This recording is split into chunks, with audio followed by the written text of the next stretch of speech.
Tingnan mo ang mga bundok, matatayog at matibay. Ganyan din dapat tayo.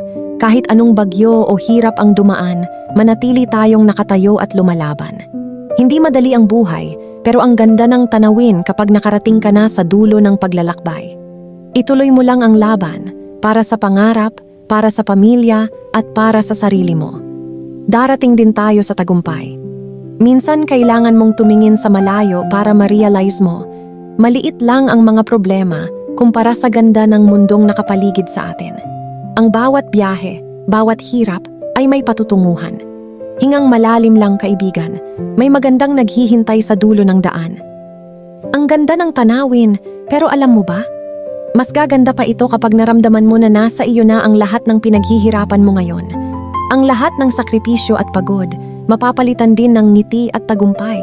Tiwala lang, malapit na tayo.